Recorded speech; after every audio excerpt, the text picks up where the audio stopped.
The Golden Fork was alive that night, alive in the way only a Friday night in downtown Chicago could be. The air hummed with conversation and clinking silverware. Laughter rolled like soft music between tables, and the scent of garlic, wine, and truffle butter clung to everything like a second skin. I had worked dozens of nights like this, carrying trays heavier than my sanity, smiling at customers whose names I'd never know, and watching people's lives play out in snippets between appetizers and desserts. But tonight felt different. Something beneath the surface buzzed like static before a storm. At first, I thought it was just me, the byproduct of too many late nights reading case studies and profiling criminals for a degree I was still paying off. But when the man in the charcoal suit took table 8, everything inside me tightened. He was too still, too alert. He checked his watch every few minutes, but not with the casual impatience of a man waiting for dessert. It was methodical, timed. And he wasn't watching the door or his food. He was watching table 12. Table 12. Antonio Bandini. For 3 months, he'd come here every Friday night. Always at the same time. Always ordered the same Barolo. Always sat at table 12 with his back to the wall and his eyes sweeping the room like a predator disguised as a dinner guest. I didn't know who he was, not really. But everything about him radiated power. The kind of power that walked into a room and owned it without needing to say a word, and every week he requested me, my section, my service, my presence. I told myself it was coincidence, that I was imagining it. But then I saw the second man, mid-30s, expensive leather shoes that didn't belong in a casual restaurant, sipping a whiskey he clearly had no interest in drinking. He'd chosen a seat with a perfect view of the main entrance and the kitchen. Corridor, the exact route Antonio used when leaving. A third man arrived 20 minutes later, younger, jittery, too restless for a casual night out. He sat near the back exit, the one only staff and regulars knew about, and the one Antonio always used to avoid the crowd. 3 men, 3 vantage points, 3 behaviors I'd studied 100 times in classrooms and case files. Pre-action anxiety, controlled surveillance, coordinated movement. My chest tightened as I wiped my hands on my apron. This wasn't paranoia. This was real, and Antonio Bandini was their target.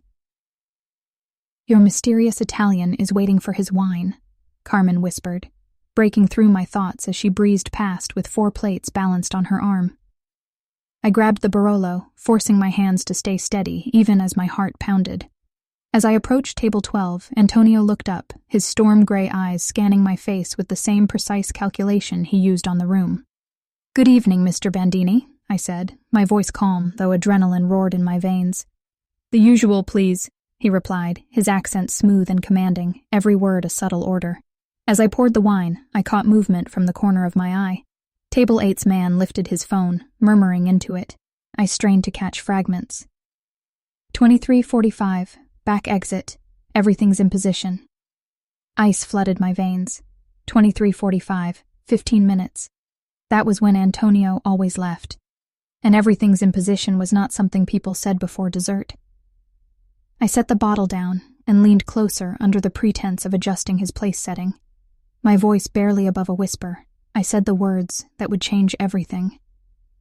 "Stay quiet and don't move. Something's going to happen at 23:45. His hand froze on the stem of his glass. Those gray eyes sharpened like a blade being unsheathed. "Plain," he murmured. 3 men. Table 8, the bar. Near the restrooms. They're watching you. Coordinated positions. Pre-action anxiety. I overheard one say 23:45, back exit. For a moment, neither of us moved. The restaurant hummed obliviously around us. Couples laughing over wine, a birthday song breaking out near the kitchen, Carmen cracking a joke by the register. But in that bubble of tension, everything else disappeared. Antonio's expression never changed, but his entire body shifted. The relaxed posture vanished, replaced by coiled readiness. He reached into his jacket with slow, deliberate precision and tapped something on his phone before setting it face down beside his plate. "Done," he said softly. "Done? What's done?" The corner of his mouth curved into a ghost of a smile. Insurance. It happened so fast I almost missed it. One moment the restaurant was ordinary, and the next, shadows moved. 3 men in dark suits materialized from nowhere, silent and efficient. Table 8's man never saw them coming. 1 second he was glancing at his watch. The next, his face was slammed into his plate, his arm twisted behind his back. The man at the bar tried to run. Bad choice. He got 3 steps before he was swallowed by a wall of muscle and violence. The 3rd man bolted for the back exit. I didn't see what happened next, but the thud echoing from the corridor told me he wouldn't make it far. Antonio never moved. He sat calmly, swirling his wine as if nothing had happened, his eyes on me. "We need to leave," he said quietly, rising from his chair. And in that moment, I knew my life would never be the same again. The city looked different when you were riding in the back seat of a black sedan with a man like Antonio Bandini.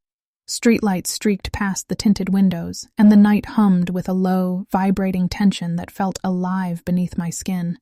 I should have been terrified. I should have demanded to get out the moment we left the Golden Fork parking lot. But instead, I sat in silence, heart pounding, mind racing, trying to understand how my ordinary life had shifted into something dangerous and irreversible in less than an hour.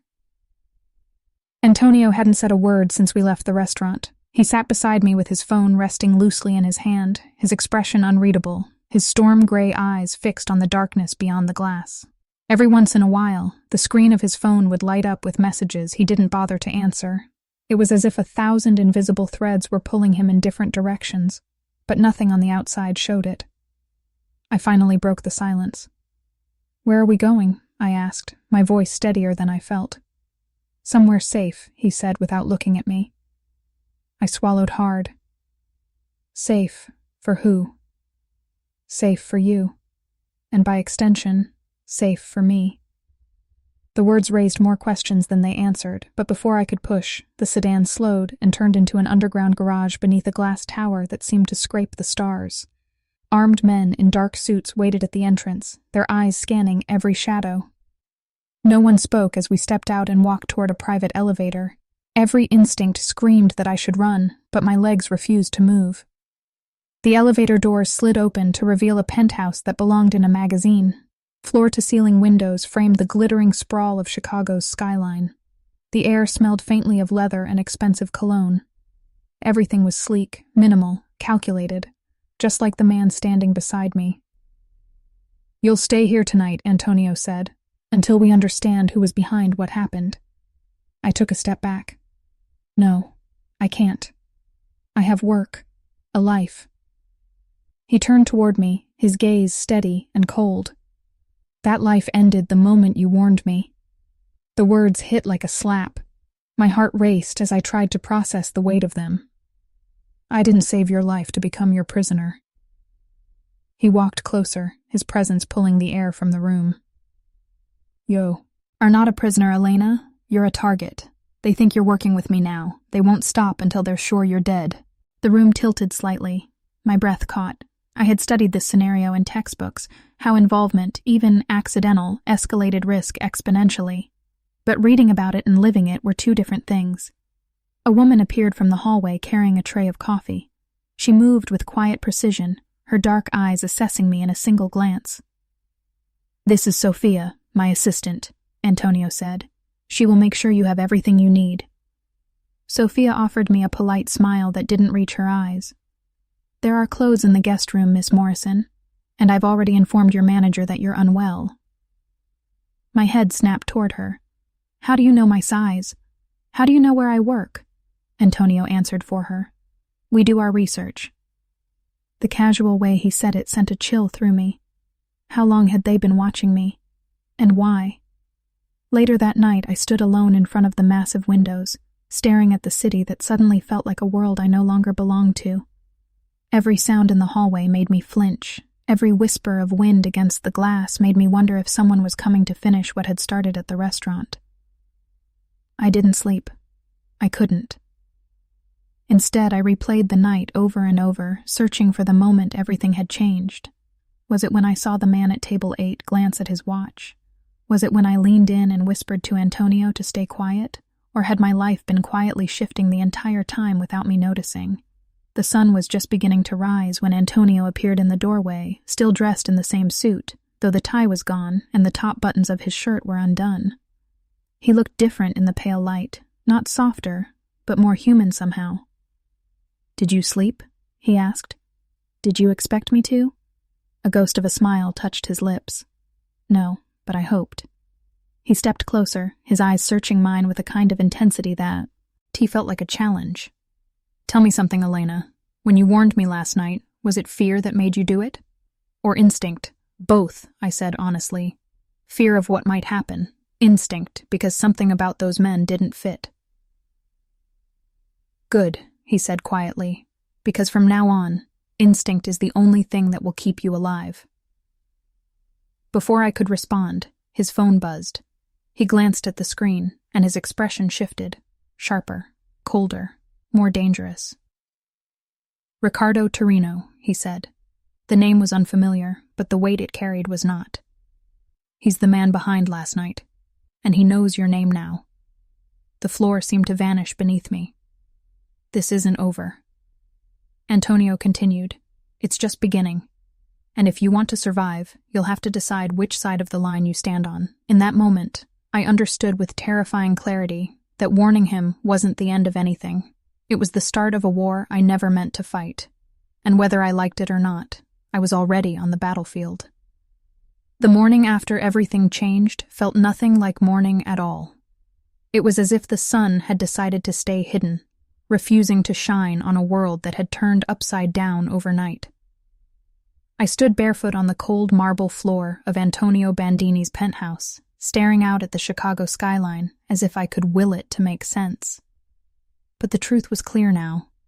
My life was no longer my own. Every second since I'd whispered those 6 words, "Stay quiet and don't move," had been rewritten by forces I could no longer control. Sophia entered the room without a sound, carrying a silver tray with coffee and fresh pastries. She placed it on the table with the grace of someone who'd done it 1,000 times before. "Mr. Bandini will see you now," she said calmly, as if we were discussing a meeting with a manager and not a conversation that might decide whether I lived or died. Antonio's office was nothing like the rest of the penthouse. The living room and kitchen were sleek and expensive, but they still felt like a home. The office was something else entirely. It was a war room.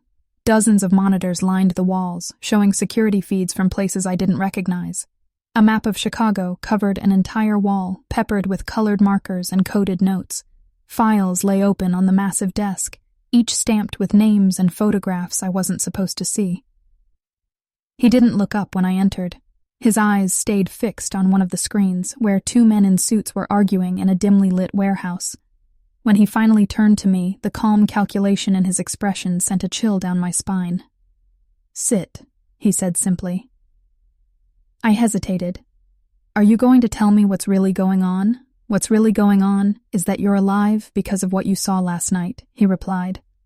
"And because of what you did, you're now part of a war that has no exit once you step inside." My mouth went dry. I never asked to be part of anything. He leaned back in his chair, studying me as if I were a puzzle he hadn't quite solved. "No one ever asks. But that doesn't change the fact that Riccardo Torino now believes you're aligned with me. His men are watching. They know your name, your address, where your sister goes to school. If you walk out that door, they will find you before sundown." The room seemed to shrink around me. All the oxygen vanished. My training told me he wasn't lying. He didn't need to.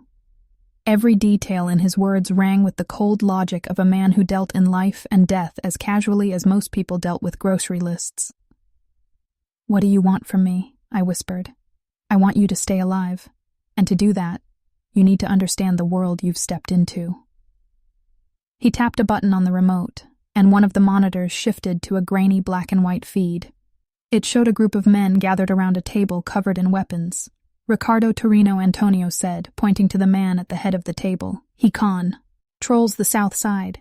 Drugs, weapons, human trafficking. He wants more. He wants my territory. And he knows killing me isn't enough. He has to dismantle my network, piece by piece." "And I'm a piece now?" I asked. "A valuable one," he said. "You spotted something his men spent weeks planning. That makes you dangerous. And valuable." Something in his tone changed then, softer, almost hesitant. "There's something else, too." "What?" "You were right about them. The way you described their behavior, the anxiety, the positioning, those were patterns my men missed. That kind of observation isn't luck, it's skill." I stared at him, unsure how to respond. All those years of studying criminal psychology, all those nights memorizing behavioral cues and case studies, and the first time it had ever truly mattered was in a restaurant with a bottle of wine in my hand. Before I could say anything, an alarm blared across the office. One of the screens zoomed in on a live feed from the street below. 3 black SUVs had pulled up outside the building. Men were getting out, armed and moving with precision. "How did they find us?" I breathed. Antonio didn't answer. He was already moving, barking orders into an earpiece. "Evacuation protocol Bravo. Secure the east entrance. Move the vehicles to the lower level." The calm in his voice was more terrifying than panic. He turned to me, eyes sharp. "We need to go. Now." Sophia appeared at the door holding a sleek black jacket. The panic that had been building in my chest threatened to choke me. "This isn't real. This can't be real." "It's as real as it gets," Antonio said. "You're not safe here anymore. And until this is over, you stay where I tell you, you move when I say, and you trust that I can keep you alive." Trust. The word felt heavy in the air. Trust a man who killed without blinking. Trust a man whose enemies knew everything about me.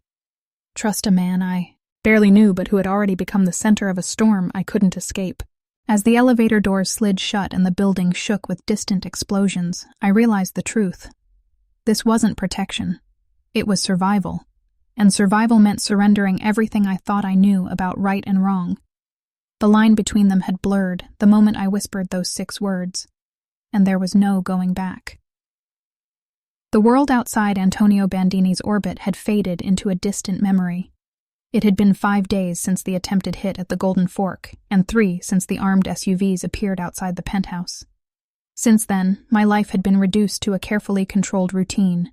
Wake up in a fortress, eat meals prepared by people who wouldn't make eye contact, and follow Antonio's instructions without question. Every door was guarded, every window sealed. Even my phone calls were routed through Sophia, who monitored everything with a polite but unyielding efficiency. I told myself I wasn't a prisoner, but the truth was harder to swallow. Prisoners didn't wear designer clothes or sleep in Egyptian cotton sheets, but they also didn't get a say in when they could leave. Every time I asked to go home, Antonio's answer was the same. Not yet. It was on the 5th night, just after sunset, that everything changed again. I was pacing the length of the living room, restless and desperate for fresh air, when Antonio entered, still in his dark suit from a day of meetings I wasn't allowed to ask about. But there was something different about his expression. The calm mask he wore so well was gone, replaced by something sharper, darker. "We need to talk," he said without preamble. The words sent a ripple of anxiety through me, about what I asked, about what comes next. He walked to the window and stared out at the city lights. "Ricardo Torino isn't going to stop. The failed ambush was just a test. He's escalating now. My sources say he's planning to use you to see it. And me, a message." Cold fingers of dread wrapped around my spine. "Use me how?"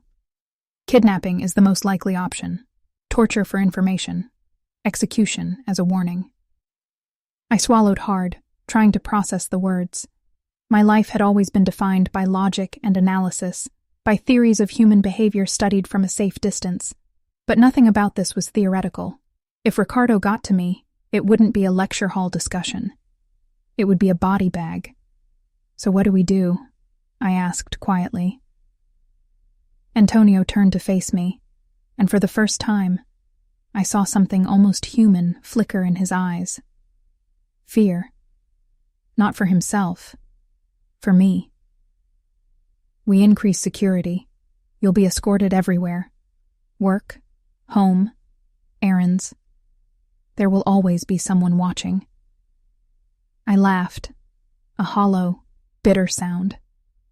"You mean I'll never be alone again, If that's what it takes to keep you alive, yes. The silence between us stretched, heavy and uncomfortable.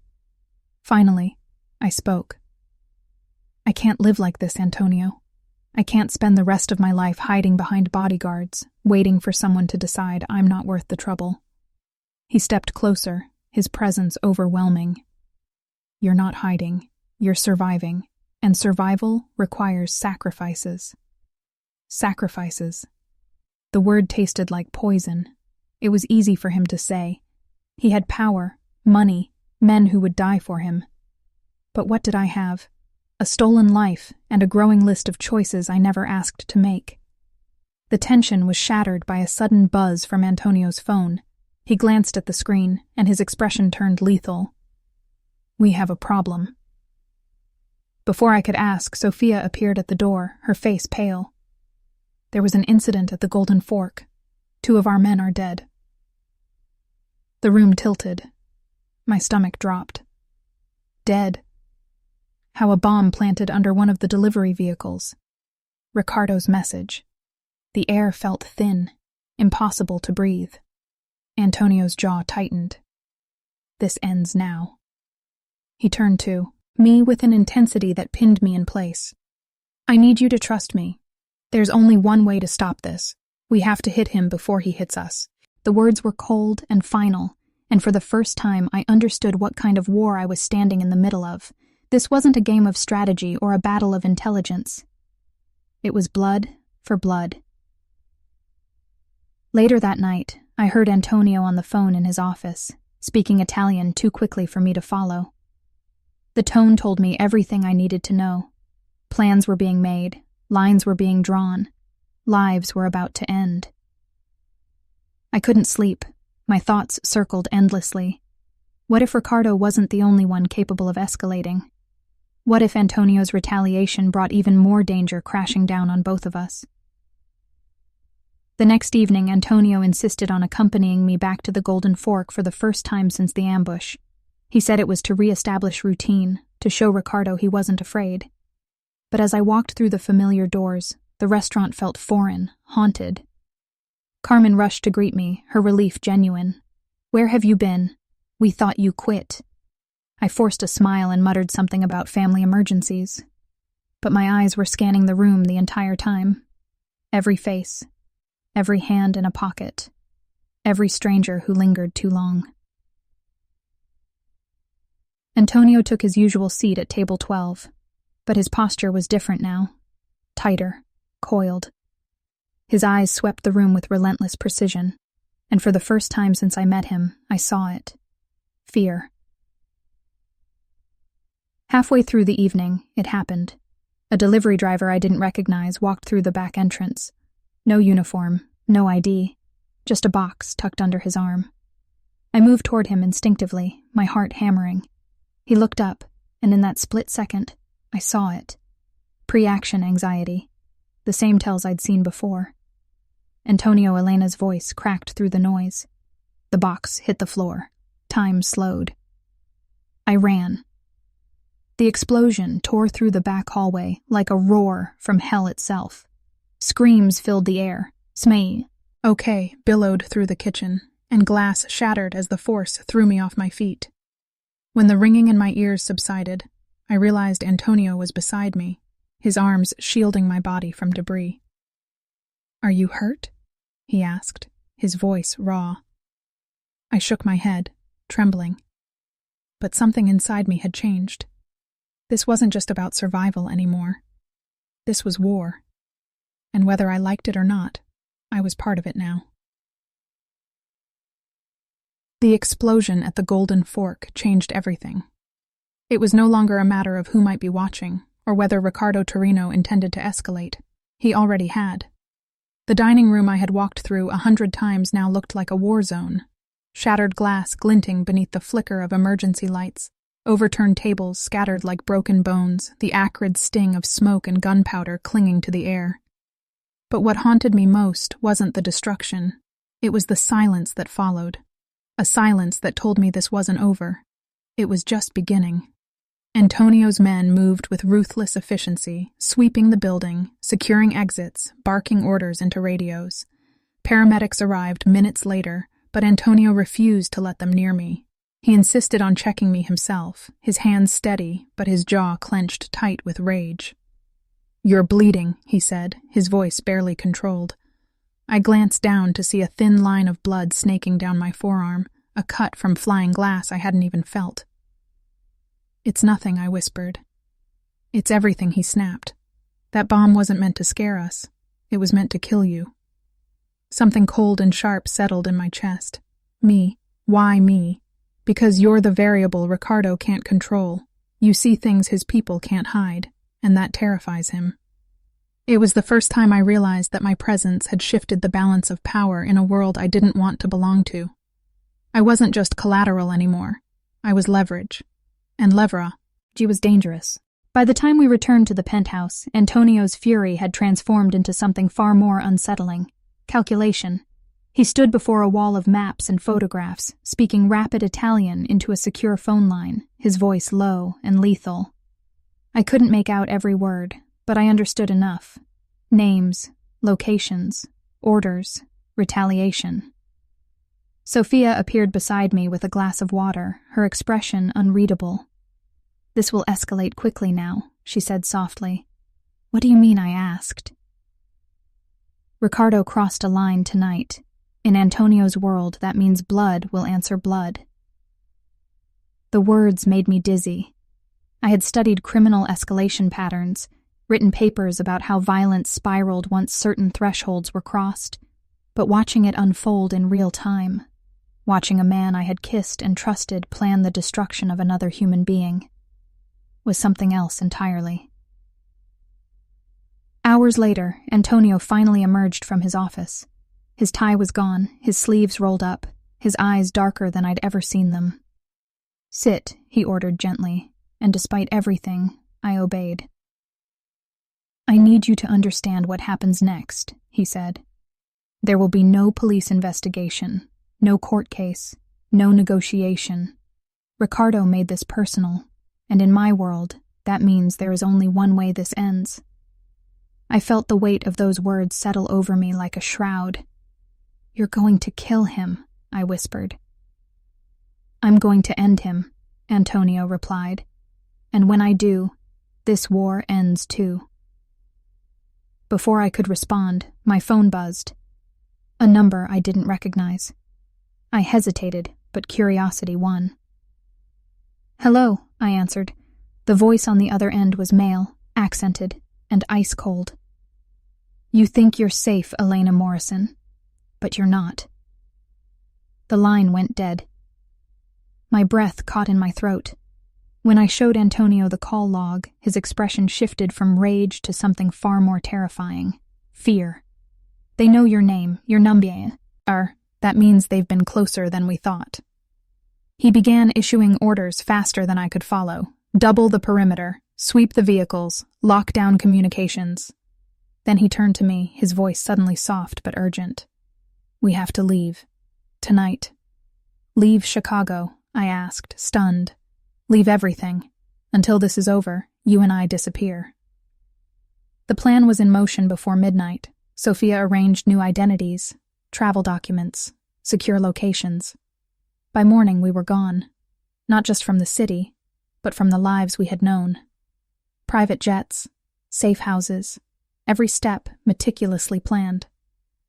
But no matter how far we went, one truth followed us. Ricardo wasn't hunting Antonio anymore. He was hunting me. Days passed in a blur of movement. Hotels that weren't really hotels.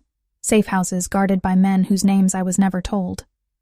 But the further we ran, the clearer it became. This wasn't about distance. It was about inevitability.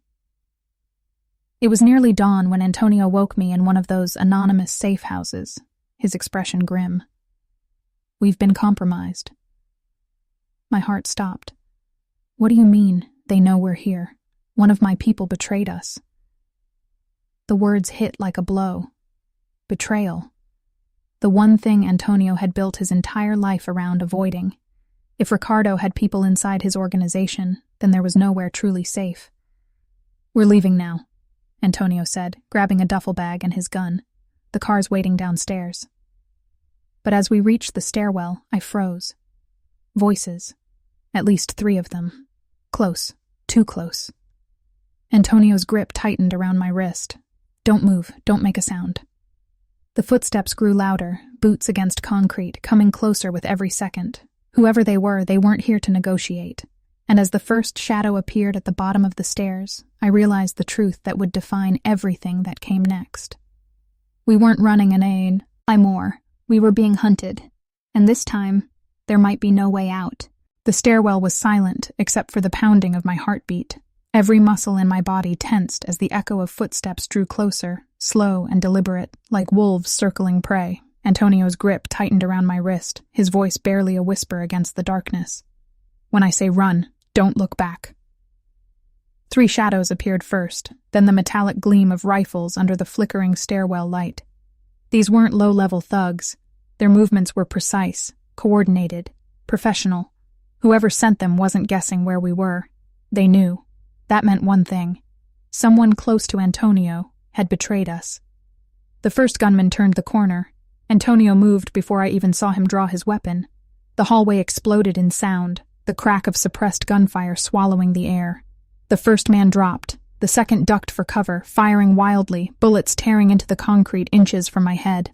Antonio pulled me behind a steel support column, his body shielding mine as debris rained down.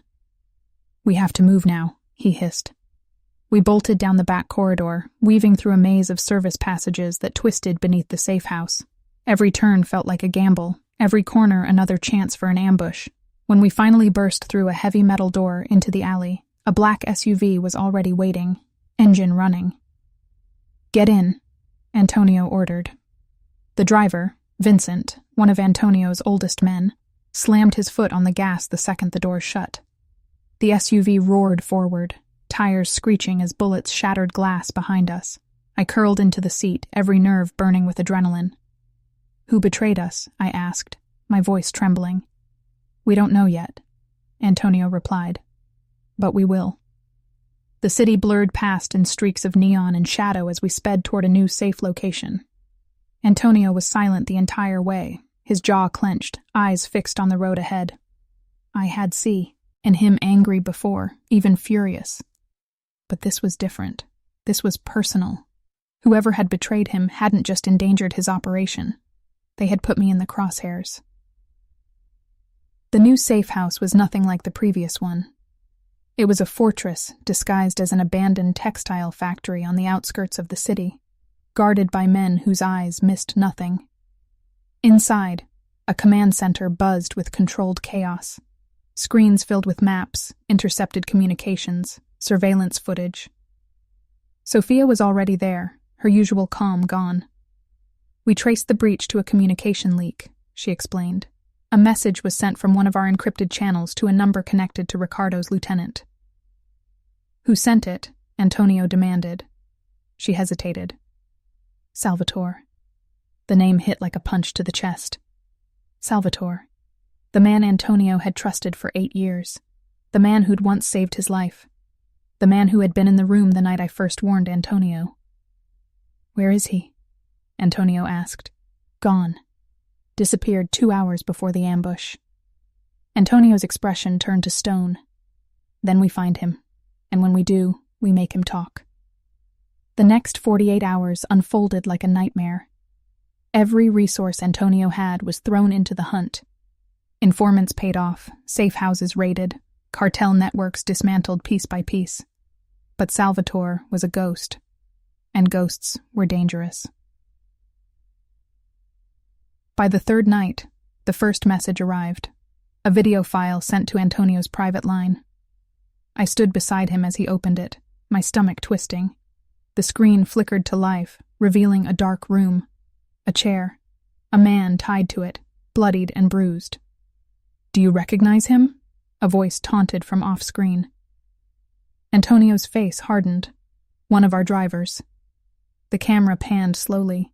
There were more men, all bound, all beaten, and behind them, a banner daubed in blood-red paint. You can't protect them all. The screen went black. Ricardo was escalating again, but this time he wasn't aiming at Antonio directly. He was dismantling his empire from the inside, turning loyalty into liability. Every man who'd ever worked for Antonio was now a target, and every piece of information they held could be used against him. This isn't war anymore, Antonio said, his voice a quiet fury. This is extermination. We need a plan, I said. We can't just react to him forever. His eyes met mine, sharp and calculating. We don't react, we strike. The plan that followed was nothing like the defensive maneuvers we'd used before. It was offensive, surgical, and terrifying in its scope. Antonio would bait Ricardo into believing he had the upper hand. Salvatore would be the key. His betrayal would be turned into a weapon. It started with a rumor, a whisper in the underworld that Antonio's organization was fracturing, that key members were defecting, that loyalty was crumbling. Ricardo's informants took the bait. Within days, their movements changed. They became bolder, sloppier. And in those mistakes, Antonio found patterns. Safe house locations, supply routes, encrypted communication hubs. The plan was risky, maybe suicidal, but it was our only chance. We're going to cut the head off the snake, Antonio said, as we stood over a map littered with pins and markers. And when we do, this ends. My heart pounded as I studied the plan. Every step depended on perfect timing, flawless coordination, and one crucial detail. Salvatore had to believe he was safe. And when he reached out to Ricardo for help, Antonio's men would follow that trail straight to the heart of the enemy. But there was something else too, something Antonio didn't say but I saw in his eyes. If this plan failed, it wouldn't just end his empire, it would end us both. That night, as I lay awake listening to the distant hum of generators and the muffled conversations of men preparing for war, I realized something had changed inside me. Fear was still there, but it was no longer paralyzing. It was fuel. And for the first time, I wasn't just running from the darkness. I was ready to fight it. The line between protector and accomplice had vanished, and the woman who once whispered, "Stay quiet and don't move," was now part of the plan to end a war, no matter the cost. The night before the mission felt like the edge of a storm. Everything was too still, too quiet, as if the city itself was holding its breath. I stood on the balcony of the abandoned textile factory, turned safe house, the cold wind biting against my skin, and watched the skyline shimmer in the distance.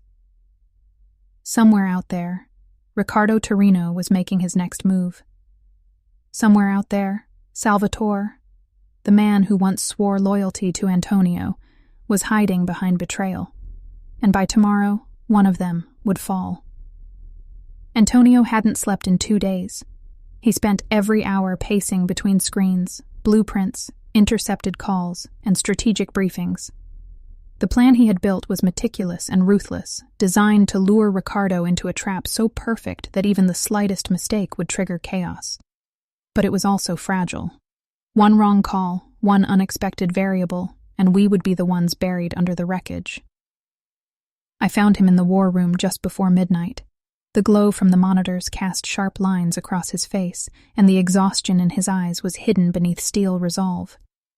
"Are you ready?" he asked. "I'm not sure anyone can ever be ready for this," I admitted. He stepped closer, his voice low and certain. "Tomorrow is the day everything changes. Either we end this war, or it ends us." The morning came without warning, gray and cold. Every detail had been timed to perfection. Antonio's men would stage a fake transport, a high-value shipment allegedly carrying weapons and cash. Salvatore, believing he still had Ricardo's trust, would intercept the convoy and lead them straight into the ambush site, an abandoned shipping yard on the edge of the river. I rode in the back of one of the convoy vehicles, disguised as a logistics coordinator. My heart thudded against my ribs with every passing mile. I knew I shouldn't be there. Antonio had begged me to stay behind. But I also knew I had something no one else did. The ability to read behavior before it turned into action. And today, that skill could save lives. The first sign came sooner than expected. A black sedan appeared in the rearview mirror, trailing us at a distance that was too calculated to be coincidence. My instincts flared. "They're watching us," I whispered into my comm. "Copy that," came Antonio's voice. "Proceed." We arrived at the shipping yard just as the sun dipped behind a bank of clouds. Rusted cranes loomed overhead, and rows of forgotten containers cast long shadows across the cracked concrete. It was the perfect place for blood to be spilled.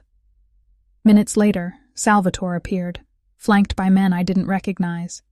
He wore the same calm smile I had seen 100 times before, but now it felt like a mask. My pulse quickened as I watched his body language. There was no hesitation, no nervousness. This wasn't a man planning a betrayal. This was a man who believed he was untouchable. "It's over," Antonio Salvatore called out as Antonio stepped out from behind a shipping container. "You should have known better than to trust anyone." Antonio didn't respond. His men tightened their grip on their weapons. The tension was a living thing, crackling in the cold air. Then something shifted. Salvatore's eyes darted briefly to the northeast corner of the yard, a movement so subtle most people would have missed it. But I didn't. My breath caught as I realized what it meant. "Ambush," I shouted into the comm. The ground erupted before the word had even left my mouth. Gunfire tore through the silence, bullets ricocheting off metal and concrete. Men screamed, ducked for cows. "Where?" returned fire. It was chaos, brutal and immediate. Antonio grabbed my arm, dragging me behind a container as bullets shredded the air around us. "Stay down!" he yelled. But I couldn't stay still. Through the haze of smoke and muzzle flashes, I saw Salvatore running, not toward Riccardo's men, but away from them. He was abandoning them, abandoning everyone. "He's escaping," I shouted. Antonio's eyes locked on the retreating figure. "Go. Find him. Bring him to me." I didn't think. I just ran. My feet pounded against the concrete, the sound of gunfire fading behind me. Salvatore disappeared into a maze of rusted stairwells and decaying warehouses. I followed, heart hammering, lungs burning. Every corner I turned felt like a trap waiting to spring. At last, I found him, crouched in an old office space, frantically typing something into a satellite phone. He froze when he saw me. "You shouldn't be here," he said. "Neither should you," I replied. He laughed, a hollow, bitter sound. "You think Antonio will win this?" "He's already lost. Riccardo is 2 steps ahead, always has been." I didn't get the chance to respond. A gunshot cracked through the air, shattering the window beside us. Salvatore ducked, and I hit the ground. When I looked up, Riccardo himself was standing in the doorway, flanked by 2 heavily armed men. "End of the line," he said, his voice calm, almost amused. "You should have stayed a waitress." The room tilted. Every instinct screamed at me to run, but there was nowhere to go. Salvatore was frozen. The gunmen raised their weapons. And for the first time since this war began, I felt truly powerless. Back at the shipping yard, Antonio's men were winning, but none of it would matter if Riccardo killed me here and now. Riccardo stepped closer, his eyes locked on mine. "Tell Antonio this was never about territory. It was about you." The words sent ice through my veins. I didn't understand what he meant, but deep down, I knew the truth. This wasn't just revenge. This was personal. And the real reason behind Riccardo's war was far darker than anything Antonio had imagined. The click of a gun echoed in the room. Then the world exploded into chaos once more. The gunshot tore through the silence before I could even register the sound. Splinters of wood exploded from the doorframe behind me as Riccardo's men opened fire, and I hit the ground hard, the breath knocked from my lungs. Salvatore scrambled toward the back of the room, abandoning any pretense of loyalty or courage, while Riccardo stood calmly in the chaos, his pistol steady, his eyes fixed on me with terrifying certainty. He wasn't here to negotiate. He was here to end something. The world narrowed to the sound of my heartbeat and the metallic taste of fear on my tongue. I reached for the small revolver Antonio had insisted I carry, hidden beneath my jacket, and fired blindly toward the doorway. One of Riccardo's men dropped. The second cursed and ducked behind an overturned desk. It bought me seconds, Maybe less, but seconds were enough. I lunged for the rusted service door at the back of the office, my fingers slipping on the handle before it finally gave way. I stumbled into a narrow corridor lined with broken machinery and shattered glass, sprinting toward the flicker of light at the far end. Footsteps pounded behind me. Ricardo's voice followed, steady and cold. "You can't run from this, Elena." He said it like a promise, not a threat. The corridor opened into an empty loading bay. Rain hammered against the metal roof, drowning out everything but the pounding in my chest. I scanned the shadows, searching for an exit, a weapon, anything I could use. Then I saw him, Antonio, emerging from the darkness like a ghost, a pistol in one hand, a look of lethal focus in his eyes. "Down!" he shouted. I dropped to the ground just as Antonio fired. The man chasing me crumpled before he hit the flute. Ricardo stepped into the loading bay seconds later, unfazed by the sight of his fallen soldier. He and Antonio locked eyes, the history between them thick in the air. This wasn't a battle over territory anymore. This was personal. Old wounds, betrayals, blood debts too deep to ever be repaid. "You took everything from me," Ricardo said, his voice calm even as rain soaked through his suit. "You took my father's business, my brother's life, and now you think you can take her too?" "I didn't take anything," Antonio replied. "You lost because you were weak." The two men moved like predators, circling each other across the slick concrete floor. I could see it in their eyes. This wasn't about winning anymore. It was about destroying the other completely. And I was the weapon both of them wanted to wield. Ricardo's next words cut deeper than any threat. "She doesn't belong to you, Bandini. She never did. She was part of my plan long before you even noticed her." The air left my lungs. I stared at him, unsure if I'd heard right. "What are you talking about?" He smiled. A slow, cruel smile that told me the worst was yet to come. "You think it was an accident you were working at that restaurant? That you met Antonio?" "That night wasn't chance, Elena. It was design. My design." The floor tilted beneath me. My entire world, every decision, every choice, suddenly felt like part of a larger, darker game I'd never agreed to play. Antonio's face hardened, the realization hitting him too. "You planted her." Ricardo's smile widened. "I studied you for months. Your psychology degree, your patterns, your obsession with analyzing people. You were perfect. I just had to nudge you into the right place at the right time, and you did the rest." I felt sick. Had I ever really made a choice? Or had I been a pawn from the very beginning?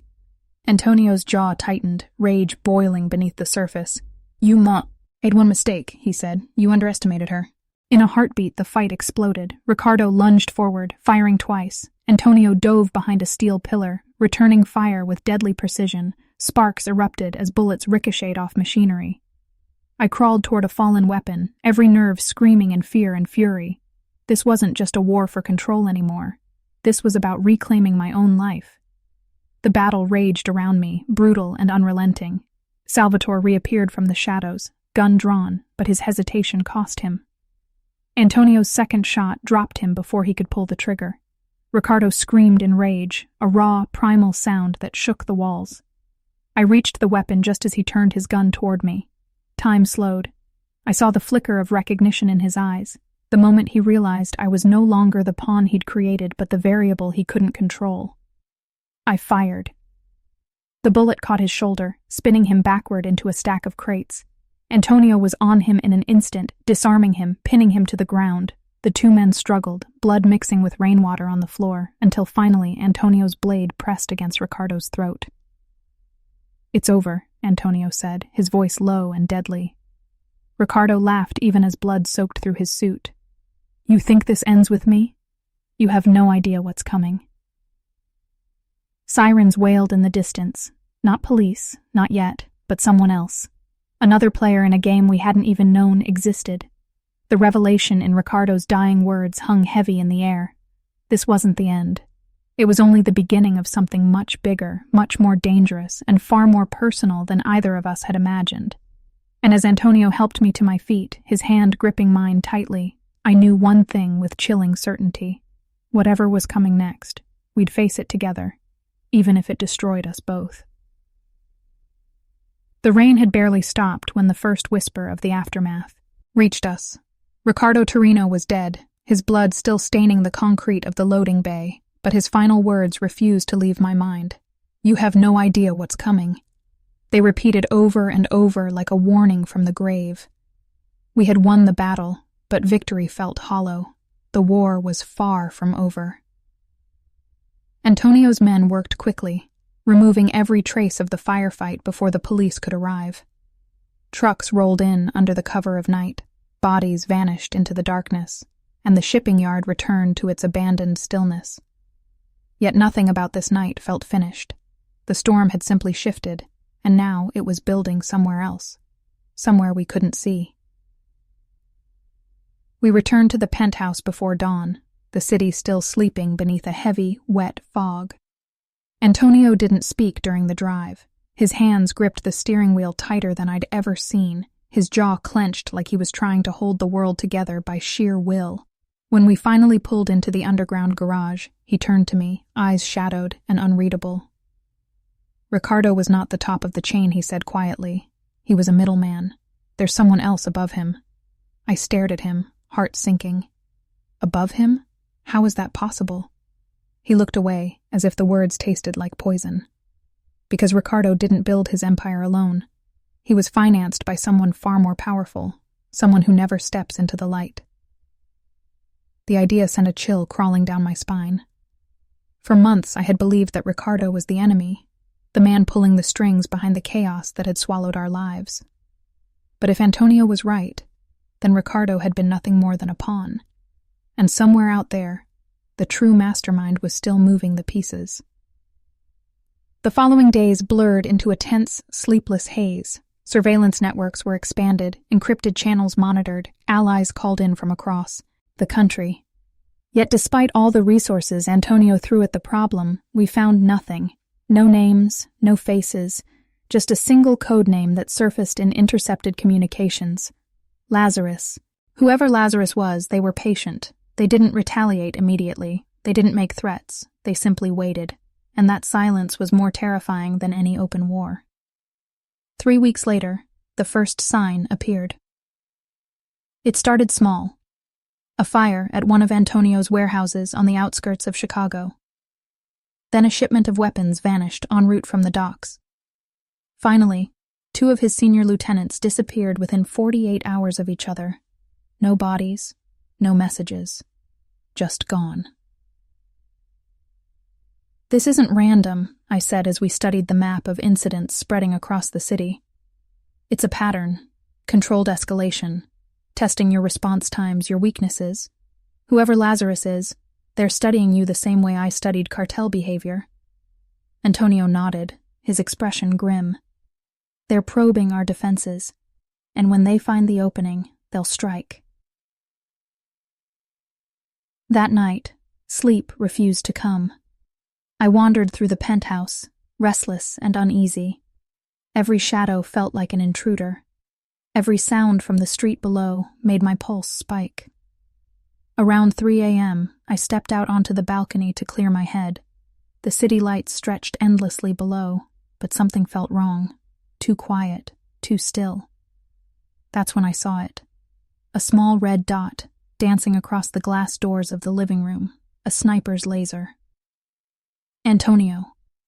I screamed, diving for cover. The glass shattered a second later, shards raining down as a bullet tore through the space where I'd been standing seconds before. Antonio was already moving, pulling me into the hallway as his security team swarmed the apartment. "We have to move," he said, voice steady despite the chaos. "This place is compromised." Within minutes, we were in a convoy of armored vehicles, racing through the sleeping streets toward one of Antonio's safe houses. My hands shook uncontrollably as I tried to catch my breath. This wasn't just retaliation anymore. This was a declaration of war. The attack marked a turning point. Lazarus was no longer content with operating in the shadows. They wanted us to know they were watching. They wanted us afraid. and they were succeeding. 2 nights later, they struck again. This time, it wasn't a bullet or a fire. It was a message. Delivered in a small, unmarked box left at the gate of the safe house, it contained a single item, my university ID, the one I had lost years ago, before any of this had begun. The sight of it made my blood run cold. Someone had gone deep into my past, deep enough to find pieces of my life I had forgotten myself. "They're not after you," Antonio said, staring at the ID with narrowed eyes. "They're after us. Both of us." "Why me?" I asked, though the answer was already forming in the pit of my stomach. "Because you changed the game. You were never supposed to be part of this. And now, they want to erase the variable they can't control." The following morning, a second message arrived. A simple piece of paper slipped under the door, printed in bold black ink. "Return what you stole, or we take what you love." I didn't understand what it meant, but Antonio did. I could see it in the sudden tension in his posture, the darkness that settled over his eyes. "What did we steal?" I asked, my voice barely a whisper.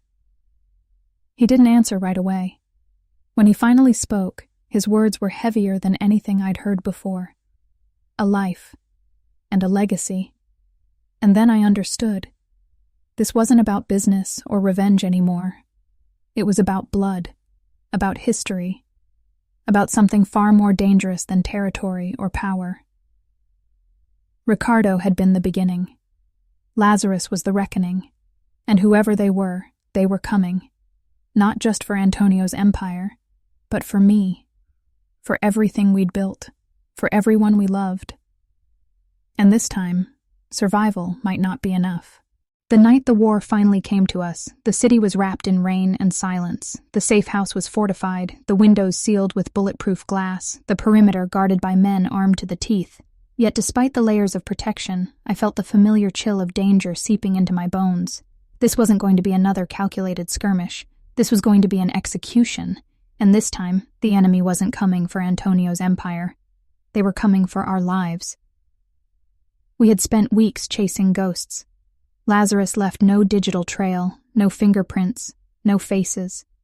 Every move they made was precise, deliberate, a step ahead of our countermeasures. They knew us too well. Our strengths, our habits, our fears. And the message they left behind still echoed in my head like a curse. "Return what you stole, or we take what you love." Antonio had been different since that message arrived. The fire in his eyes burned colder now, the weight of something unspoken dragging at every decision he made. He had told me bits and pieces about Lazarus, whispers of an old betrayal, a partnership gone wrong, a child who had been taken from their rightful inheritance.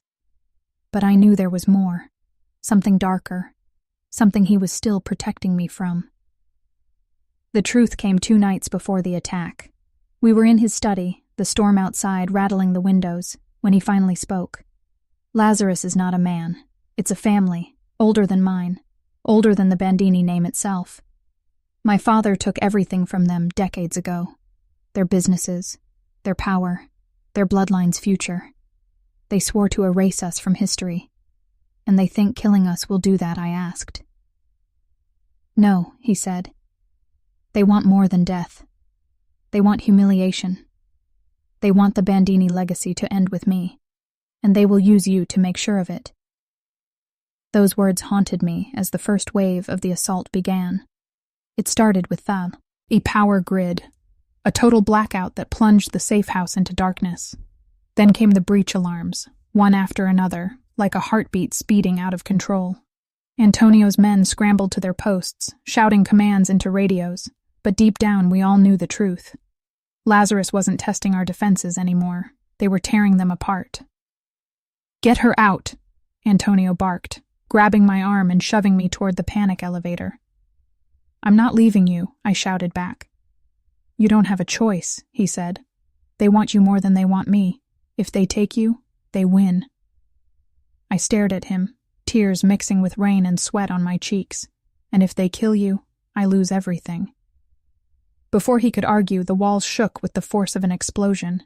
The eastern perimeter was gone. Armed men in black tactical gear flooded the halls, their movements too precise to be common mercenaries. Lazarus had brought professionals, soldiers trained for one purpose. We fought room by room, hallway by hallway. Antonio moved like a shadow, his gunfire controlled, his commands sharp. I followed close behind, adrenaline replacing fear as I remembered every lesson he'd ever taught me. Stay behind cover, anticipate their angles, trust no silence. By the time we reached the main hall, the air was thick with smoke and gunpowder. Bodies lay scattered across the marble floor, and standing in the center of the chaos was a woman, tall, poised, dressed in black. Her presence was commanding, her eyes cold and ancient. "So this is the infamous Elena Morrison," she said, her voice carrying across the room, "the girl who ruined a plan 30 years in the making." "Who are you?" I asked. She smiled without warmth. "My name is Alessandra Lazzari. My father built an empire before yours stole it from him, and I'm here to take it back." It all made sense then. The precision, the patience, the obsession. This wasn't just revenge. It was a blood feud passed down through generations. Alessandra stepped forward, flanked by armed guards. "Surrender, Bandini. End this now, and I might let her live." Antonio's grip on his weapon tightened, over my dead body. "That can be arranged." The gunfight that erupted was unlike any we had faced before. Lazarus's soldiers were relentless, their tactics flawless. We were outnumbered, outgunned, and cornered. But Antonio refused to yield. Every shot he fired was vengeance for decades of betrayal. Every step he took was a declaration that the Bandini legacy would not die here. Then I saw it.